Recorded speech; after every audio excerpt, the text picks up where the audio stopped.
우리는 예수를 믿고 세상에서 그냥 살다가 죽으면 천국에 가는 것으로 알고 신앙생활하는 사람들이 너무나 많습니다. 그래서 예수를 믿고 죽느냐 믿고 죽지 않느냐가 우리에게 굉장히 중요한 이슈로 다가옵니다. 예수 믿는 사람으로서 이 세상을 어떻게 살아야 되는가라고 하는 것에 대해서는 우리가 깊이 고민하지 않습니다. 예수님께서는 세례를 받으시고 광야 40일에 가셔서 기도하셨습니다.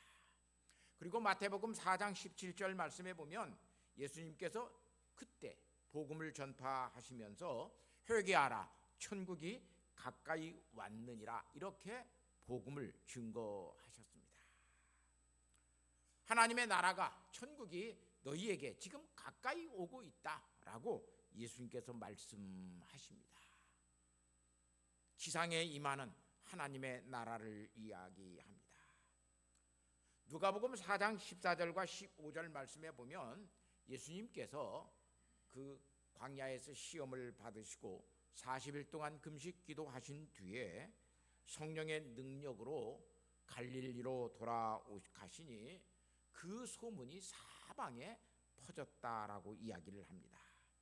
그리고 여러 회당에서 가르치시며 하나님의 복음을 전파하였습니다. 그 복음 전파의 내용 중에 하나가 누가복음 4장 23절 말씀에 예수님께서 말씀하신 첫 번째 선포라고 할 수 있는 예수께서 이르시되 내가 다른 동네들에게서도 하나님의 나라의 복음을 전하여야 하리니 이 일을 위해 나는 보내심을 받았다라고 이야기를 해요. 내가 하나님의 나라의 복음을 전하여야 되겠다. 하나님의 나라의 복음, 마태가 말하고 있는 천국과 같은 것을 누가는 하나님의 나라라고 이야기를 하였습니다. 마태는 하나님의 나라라고 하는 말을 잘 쓰지 않습니다. 천국이라고 하는 말을 마태복음에는 36번을 사용하고 하나님의 나라라고 하는 말은 4번을 썼습니다. 같은 개념이지만 유대인들에게 있어서 하나님이라고 하는 이름을 함부로 쓰는 것은 유대인들이 굉장히 거부 반응을 일으키기 때문에 마태는 의도적으로 천국이라고 하는 말로 하나님의 나라가 오고 있다라고 소개하고 있는 것을 볼 수 있어요. 천국은 저 하나님의 나라 하늘에만 있는 것이 아니라 예수님은 이 땅에 하나님의 나라가 오고 있다라고 이야기를 합니다. 지금 오늘 우리들의 삶 속에 우리들의 활동 속에 하나님의 나라가 역동적으로 우리에게 임하고 있고 그렇게 우리는 하나님의 나라의 백성으로서 살아가야 된다라고 예수님께서는 말씀하십니다. 그런데 그 당시 예수님 당시의 유대인들은 하나님의 나라가 어떻게 임하냐면 그들은 먼저 메시아의 왕국이 도래된다고 생각하였습니다. 다시 말하면 메시아 대망 신앙을 가지고 그들은 살았어요. 로마의 압제 속에 있는 우리를 메시아가 오시면 우리에게 정치적 해방을 주셔서 나라도 되찾게 될 뿐만 아니라 다시 예루살렘의 성전에서 그 시온에서 하나님 앞에 예배드리는 그런 거룩한 나라가 세워질 것이라고 믿고 오늘 이 본문 말씀에 바리새인들이 와서 하나님의 나라가 어느 때에 임하니까라고 바리새인들이 물었습니다. 이 질문에 예수님은 누가복음 17장 20절과 21절 말씀에 하나님의 나라는 너희에게 볼 수 있게 너희가 관찰할 수 있게 오는 것이 아니다. 하나님의 나라가 저렇게 오고 있구나라고 관찰할 수 있도록 임하는 것이 아니다.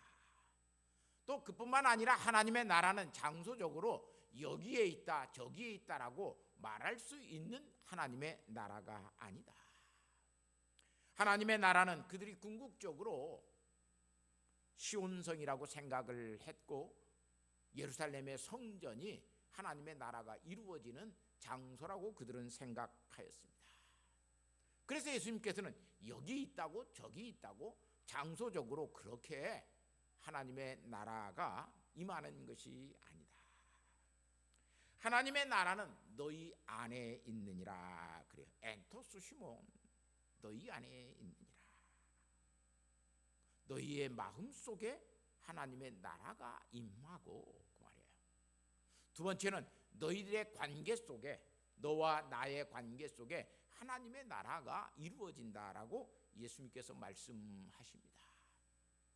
이 너희 안에 이루어 임한다라고 하는 이 말을 보수 진영 쪽에서는 우리의 마음 속에 이루어지는 하나님의 나라만 생각합니다. 그래서 심령천국이라고 하는 말을 만들어내고 옛날 우리 어른들은 너희의 마음 속에, 너희의 심령 속에 하나님의 나라가 이루어져야 너희가 하나님 나라의 백성이다 그랬어요. 자유주의 복음 쪽에서는 어떤 이야기를 하냐면 이 하나님의 나라가 너희 안에 임하느니라고 하는 이 말을 통해서 너희의 관계 속에, 사람과 사람의 관계 속에, 사회적인 어떤 정의와 분배, 그런 관계 속에 하나님의 나라가 이루어진다라고 그들은 또 생각을 해서 사회복음으로 그들은 예수 그리스도의 복음을 만들어 버린 것을 볼 수 있습니다. 누가복음 11장 20절 말씀에 그러나 내가 만일 하나님의 손을 힘입어 귀신을 쫓아낸다면 하나님의 나라가 이미 너희 안에 임하였느니라. 푸나도라고 하는 말이에요. 이미 너희보다 먼저 앞서 도달하였다라고 하는 말이에요. 하나님의 나라가 귀신들이 쫓겨나가는 것을 보게 되면 먼저 하나님의 나라가 너희 속에 와서 이미 도달되었다 이야기해요. 예수님은 광야에 나가서 40일간 시험을 받으셨어요. 마태복음 4장 11절 말씀에 이에 마귀는 예수를 떠나고 천사들이 나와서 수종드니라고 이야기해요. 마귀가 떠났다라고 이야기해요. 예수님께서 마귀의 시험을 이기심으로 마귀는 예수님에게서 떠났습니다. 또 그뿐만 아니라 마태복음 4장 17절 말씀에서부터 이때부터 예수께서 비로소 전파하여 이르시되 회개하라 천국이 가까워 왔느니라고 말씀하셔요. 이제는 하나님의 나라가 너희에게 임하여 있지 마귀가 다스리는 나라가 너희 속에 있는 것이 아니다라고 이야기를 해요. 그래서 이 마태복음 8장에서 보면 귀신들이 떠나는 역사가 계속해서 소개됩니다. 이적과 기적을 행하시면서 나병 환자를 예수님께서 고쳐주십니다. 백부장의 하인을 고쳐주십니다. 베드로의 장모를 고쳐주시고 바람과 바다를 잔잔케 하실 뿐만 아니라 가다라 지방에서 귀신 들린 자를 예수님께서 고쳐주십니다. 그리고 마태복음 12장에 와서 보면 귀신 들려서 말 못하고 어눌한 사람을 예수님께서 고쳐주십니다. 이런 일들을 보고 이 유대인들, 바리새인들은 뭐라고 이야기하냐면 정말 이 사람이 다윗의 자손 메시아라고 그렇게 믿는 사람들이 생겨났습니다. 한쪽에서는 그러지 않고 이 사람은 귀신의 왕 바알세불을 힘입어서 다른 귀신들을 쫓아낸다라고 이야기하는 사람들이 생겨났습니다. 예수님은 이 유대인들의 반응에 대해서 마태복음 12장 28절에 그러나 내가 하나님의 성령을 힘입어 귀신을 쫓아내는 것이면 하나님의 나라가 이미 너희 안에 임하였느니라. 똑같은 상황에서 예수님께서 말씀하십니다. 이 누가의 말과 오늘 이 마태의 말은 같은 말인데 마태는 성령을 힘입어 쫓아낸다라고 그랬고 누가는 하나님의 손을 힘입어 쫓아낸다고 그랬어요. 하나님의 손가락으로 굉장히 누가는 문학적으로 섬세해요.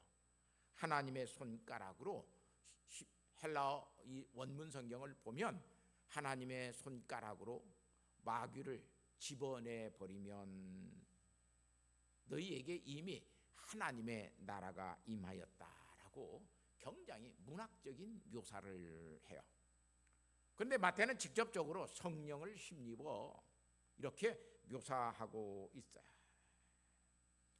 자, 이렇게 마태복음에서 처음으로 쓰고 있는 말이 여기 이때 하나님의 나라라고 하는 말을 써요. 성령을 힘입어 귀신을 쫓아내면 하나님의 나라가 이미 너희에게 부다노 이미 너희에게 도달해 있다라고 하는 말이에요. 자, 오늘 우리는 하나님의 나라를 이 마태의 용례 속에서 살펴보면 마태는 하나님의 나라에 임하는 것을 제한적으로 쓰고 있는 것을 볼 수 있어요. 4번 하나님의 나라라고 하는 말을 썼다라고 그러는데 두 번째가 마태복음 19장 24절이에요. 다시 너희에게 말하노니 낙타가 바늘귀로 들어가는 것이 부자가 하나님의 나라에 들어가는 것보다 쉬우니라. 재물을 의지하고 사는 사람, 돈의 힘으로 세상을 살려고 하는 사람은 하나님의 나라에 결단코 들어가지 못한다라고 하는 것을 마태는 강조하고 있어요. 다시 말하면 하나님보다 돈을 더 사랑하고 사는 사람은 하나님의 나라에 들어갈 수 없다라고 이야기를 해요. 두 번째는 마태복음 21장 31절 말씀에 내가 진실로 너희에게 이르노니 세리들과 창녀들이 너희보다 먼저 하나님의 나라에 들어가리라. 바리새인들은 의식적으로 하나님을 믿었어요. 하나님에 대한 사랑 없이 신앙생활을 하였어요. 그래서 그들은 믿음 있는 것 같았지만 그들에게는 믿음이 없었어요. 자기의 의를 내세웠어요. 그런 유대인, 바리새인과 이 서기관, 사두개인들에게 예수님께서는 너희는 하나님의 나라에 들어가지 못한다. 왜? 그들의 신앙이 거짓이에요. 그들의 믿음 자체가 거짓이에요. 그들은 하나님을 사랑하지 아니하면서 하나님을 사랑하는 척하고 살았기 때문에 그래요. 그런데 정말로 세리들과 창녀들이 너희보다 먼저 하나님의 나라에 들어갈 것이다. 왜? 그들의 신앙은, 그들의 믿음은 거짓이 없어요. 진실이에요. 형식적인 믿음이 아니에요. 정말로 하나님을 알고 하나님 앞에서 중생한 자로 자기의 죄를 깨닫고 회개하고 그 회개에 합당한 삶을 살아가고 있기 때문에 예수님은 그들에게 먼저 하나님의 나라에 그들이 들어갈 것이다 그래요. 세 번째, 마태복음 21장 43절에 네 번째죠. 용례적으로 그러므로 내가 너희에게 이르노니 하나님의 나라는 너희는 빼앗기고 그 나라에 열매 맺는 백성이 받으리라. 유대인들에게 너희는 하나님의 나라를 빼앗길 것이다. 그러나 그 나라에 열매를 맺는 백성들이 하나님의 나라에 들어가게 될 것이다. 열매 맺는 백성이 어떤 백성이냐면 회개에 합당한 열매를 맺는 사람들이 하나님의 나라에 들어가는 놀라운 은혜를 주신다라고 예수님께서 말씀하셔요. 다시 말하면 그냥 우리가 예수 그리스도를 믿는다고 해서 하나님의 나라에 들어가는 것이 아니라 오늘 우리가 예수 그리스도를 믿고 회개에 합당한 삶을 살아가는 사람들이 이곳에서도 하나님의 나라의 백성된 삶을 살아가요. 그래서 마태복음 3장 2절 말씀에 세례 요한은 회개하라 천국이 가까이 왔느니라. 예수님께서도 그렇게 말씀하셨어요. 그러면서 이 세례 요한은 마태복음 3장 8절에 그러므로 회개에 합당한 열매를 맺어라 이렇게 선포하였어요. 예수님은 누가복음 5장 32절 말씀에 내가 의인을 부르러 온 것이 아니요 죄인을 불러 회개시키러 왔노라 그래요. 나는 하나님 필요 없어요. 나는 예수님 필요 없어요. 나는 돈만 있으면 돼요. 나는 권력만 있으면 돼요. 나는 건강하게만 살면 돼요. 나는 무사 안일하게만 살면 돼요. 이런 사람들 의인이라고 말할 수 있어요. 이렇게 믿고 이렇게 신앙생활하는 사람들에게는 정말로 하나님의 나라가 그들의 삶 속에서 이루어지지 않습니다. 예수님은 죄인을 불러 회개케 하기 위해서 내가 왔고, 그 회개에 합당한 삶을 살아가는 사람들에게 예수님은 오늘 구원 얻은 자의 백성, 그 하나님의 나라의 백성으로서의 삶을 살게 하십니다. 지금도 하나님의 나라는 이 세상에 우리들 속에, 우리의 마음 속에 있고, 저와 여러분의 관계 속에 하나님의 나라가 이루어지고 있음을 오늘 우리는 알아야 돼요. 사실상 이런 하나님, 예수님께서 말씀하시는 이 하나님의 나라에 대해서, 그 하나님의 나라가 이 세상 속에 없었던 적이 한 번도 없어요. 에덴 동산에서도 아담과 하와에게 있었던 하나님의 나라예요. 그뿐만 아니라 모든 인류들 속에 어떤 환경과 여건 속에 살고 있어서도 그렇게 하나님의 나라가 그들 속에 임하여 있었던 것을 볼 수 있어요. 그런데 그 하나님의 나라의 삶을 살아가는 사람들이 정말로 하나님의 백성으로서 죄를 회개하고 그 회개에 합당한 삶을 살아가느냐? 예수님은 죄를 용서하시면서 다시는 가서 죄를 짓지 말라, 그렇게 명령하시는 것을 볼 수 있어요. 왜냐하면 다시 또 죄를 지으면 회개에 합당한 삶을 살아가는 사람은 아닙니다. 회개에 합당한 삶을 살아갔던 사람들, 히브리서 11장에 보면 그 믿음의 삶을 살았던 사람들을 쭉 열거하고 있어요. 아벨이라고 하는 사람이 그렇게 살았고, 에녹이라고 하는 사람이 그렇게 살았고, 노아와 아브라함과 사라가 그렇게 살았고, 이삭과 야곱이 그렇게 살았고, 모세의 부모가 그렇게 살았고, 모세가 그렇게 살았다고 이야기합니다. 그뿐만 아니라 기생 나합도 그렇게 살았다고 그럽니다. 하나님을 믿는 사람이 또다시 가서 기생 노릇하면 안 되잖아요. 회개에 합당한 삶을 산다라고 하는 것 얼마나 귀한 축복인지 몰라요. 기돈과 바락과 입다와 다윗과 사무엘, 구약의 선지자들이 그렇게 하나님의 나라의 삶을 살았다라고 히브리서 11장에서 소개하고 있습니다. 이들이 왜 이렇게 하나님의 나라의 백성으로서 살았냐면, 그들은 회개한 다음 회개에 합당한 삶을 살았기 때문에 그래요. 그런데 오늘 우리는 회개에 합당한 삶을 살지 못합니다. 회개한 것 같은데 그 회개에 합당한 삶을 살지 못합니다. 주여 주여 하면서도 하나님의 나라의 삶을 살아가지 않는 사람들이 오늘 우리 속에 얼마나 부지기수로 많은지 몰라요. 그러면서 그들은 이 땅에는 하나님의 나라가 없다라고 생각을 하고 살아요. 죽어서 내가 하나님의 나라 가는 것이지. 그래서 끊임없이 세상에서 죄를 짓고 살아가요. 그리고 또 죄 짓고 내가 회개하면 하나님께서 또 용서해 주실 건데, 70번씩 70번이라도 용서해 주신다고 그랬는데 계속 죄와는 결발하지 아니하고 살아가는 사람들이 오늘 우리 예수 믿는 사람들이 아니라 교회를 다니는 사람들 속에 굉장히 많이 있어요. 그래서 교회가 거룩한 교회, 거룩한 성도가 되지 못해요.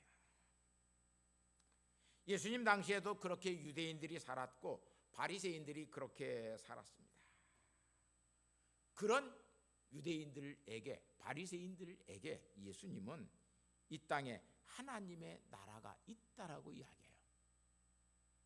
너희들의 마음 속에, 너희들의 관계 속에서 하나님의 나라를 너희가 이루어내지 못하고 그 구원받은 자, 하나님의 백성으로서의 삶을 살아가지 아니하면 너희는 하나님의 나라와는 상관없는 사람이라고 그래요.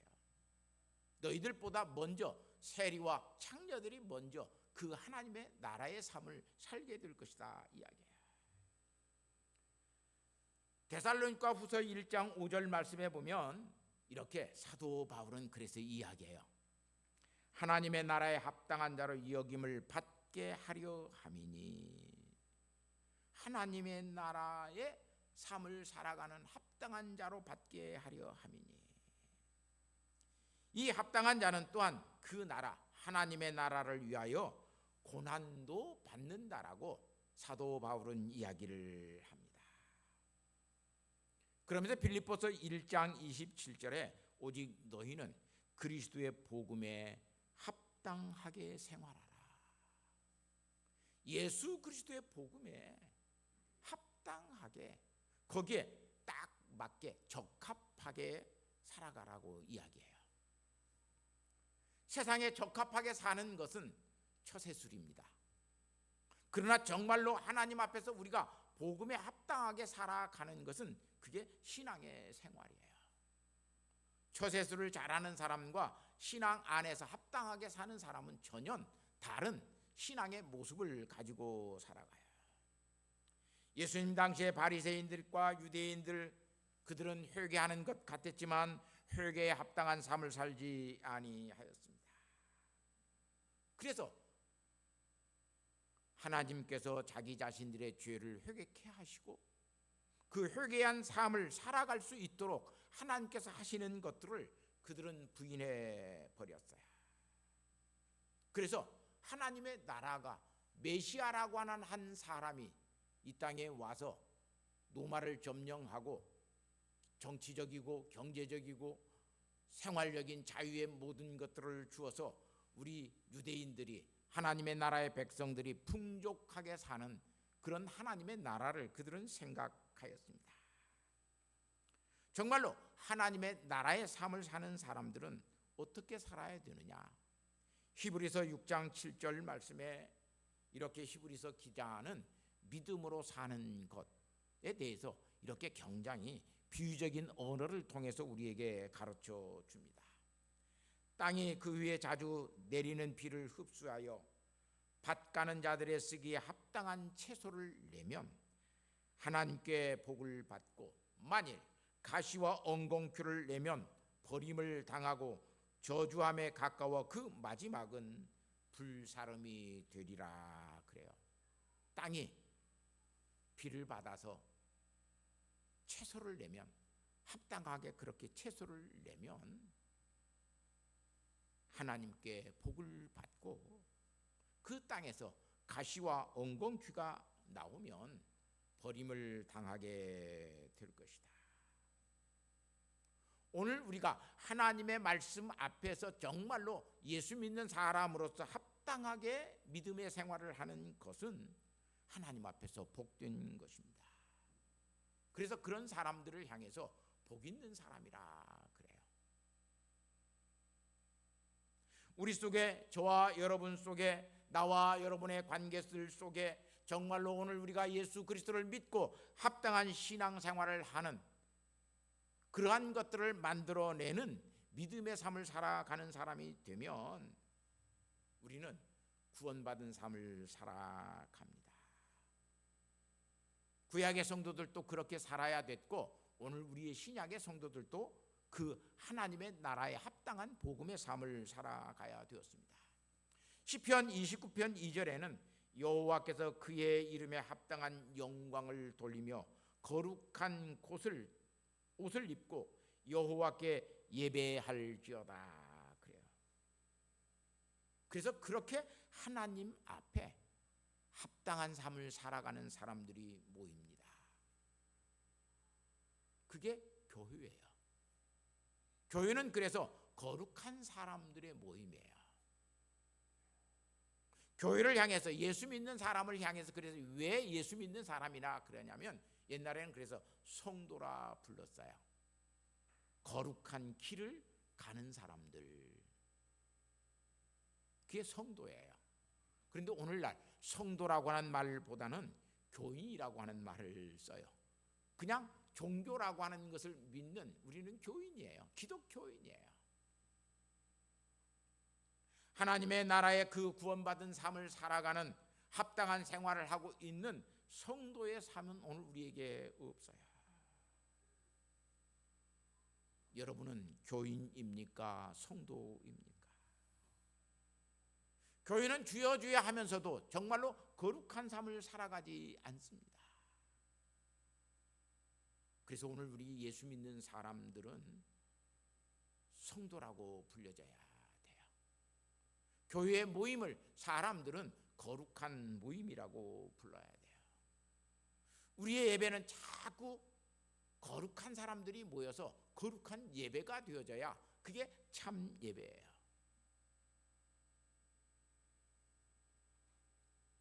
하나님의 나라를 알지 못하고 예수를 믿는 사람들은 그래서 교인 될 수밖에 없어요.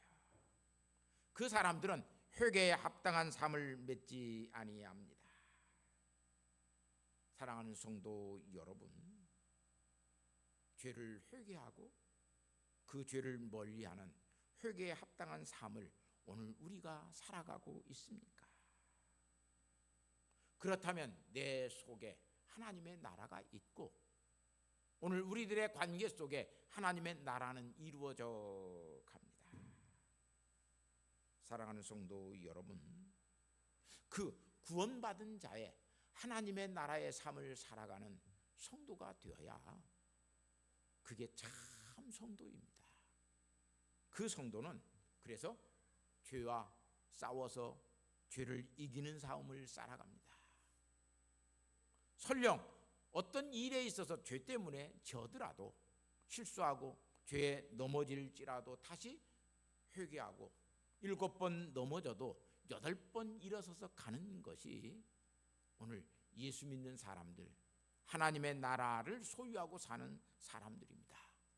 그래서 이 하나님의 나라를 소유하고 사는 사람들은 낙심이 없어요. 절망하지 아니해요. 그런데 오늘 우리는 무슨 문제가 부딪히면 낙심하고 절망하고 어떻게 할 줄을 모르고 살아가는 경우들이 너무 많이 있습니다. 사랑하는 성도 여러분, 하나님의 나라가 우리 속에 있습니다. 저와 여러분의 관계 속에 있습니다. 실패하더라도 다시 일어설 수 있는 그 믿음, 하나님의 나라를 소유하고 사는 저와 여러분이 되시기를 예수님의 이름으로 부탁하고 축복합니다. 하나님 아버지 감사합니다.